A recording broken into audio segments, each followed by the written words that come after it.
As a group, Credit Suisse calls asset managers the cheapest they've been relative to the market since the 1990s. Think about these businesses. You don't get much better economies of scale than these businesses. If we're sitting here running $1 billion and another $1 billion flows in the door, what more do we need? Nothing really. The added money just adds profits. You get good profit growth over time with these businesses. Some of them are remarkably cheap right now. You mentioned assets under management growth. Yep. I mean, how crucial is scale? Is this a recommendation only to buy the giants? Because we've seen some consolidation, some of the medium-sized ones merging together. Does that mean if you're not one of the big guys, then you're not worth owning? Well, you need to either be one of the big guys or have some money flowing in the door. And flows for some of these companies haven't been great right now, but they're kind of all over the map right now. You know, BlackRock is cashing in on the money flowing into ETFs right now. The index investing craze. T. Rowe is the best performer, or one of the best among the active managers right now. And you've got a company like Invesco that's a mix between the two.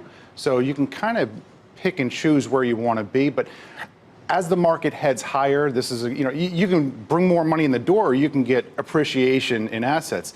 And this market wants to head high. I mean, we started last week with the stinky in Helsinki. The market didn't care. We're going to start this week with the all caps Iran tweet. Is the market going to care? I don't know. This seems like a stock market that wants to push higher for a while. Talk to us about BlackRock, which, as we just said, has underperformed so far year to date. Is that a sort of screaming buy of the list? BlackRock, it's a market multiple on BlackRock, but I think it's going to have better than average growth going forward. I mean, this company is dominant in terms of index investing. Better than peers or better than market? Better than the market. Okay. Yeah, I think it's going to have good earnings growth going forward.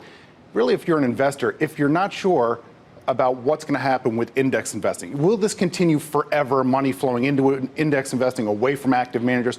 If you're not sure, you can buy a couple of these. You can buy BlackRock and T. Rowe and be okay either way. There's reason to believe. We've had cycles in the past where money has flowed toward index investing, tends to perform very well in a growth-driven market, not a value-driven market.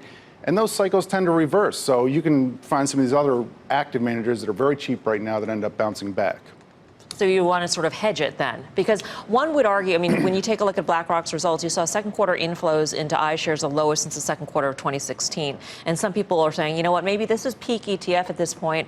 We're getting to a point in the cycle where the gains of the stock market might be harder to come by as opposed to the downside risk. And that's not the environment you want to be in, invested into an ETF company when things are great, when everything is going higher. It makes sense. If you believe this is peak ETF, then you would want to be in a company like T. Rowe or a company like Invesco that has some ETF exposure, but it's more of the smart beta type of ETF, the specialty products that can continue to attract assets. There are other, there's deeply discounted merchandise out there like Franklin going for, somewhere around 10 times earnings, about half its market cap in cash and investments.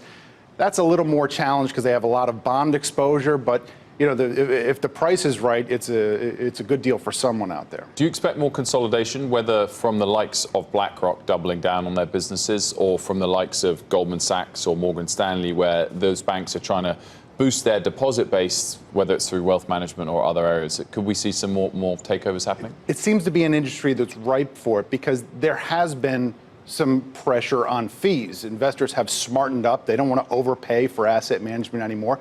And if you've got that pressure on fees, one way to get around that is to combine forces, try to lower your costs, and keep a ceiling on those fees. Hey there, thanks for checking out CNBC on YouTube. Be sure to subscribe to stay up to date on all of the day's biggest stories. You can also click on any of the videos around me to watch the latest from CNBC. Thanks for watching.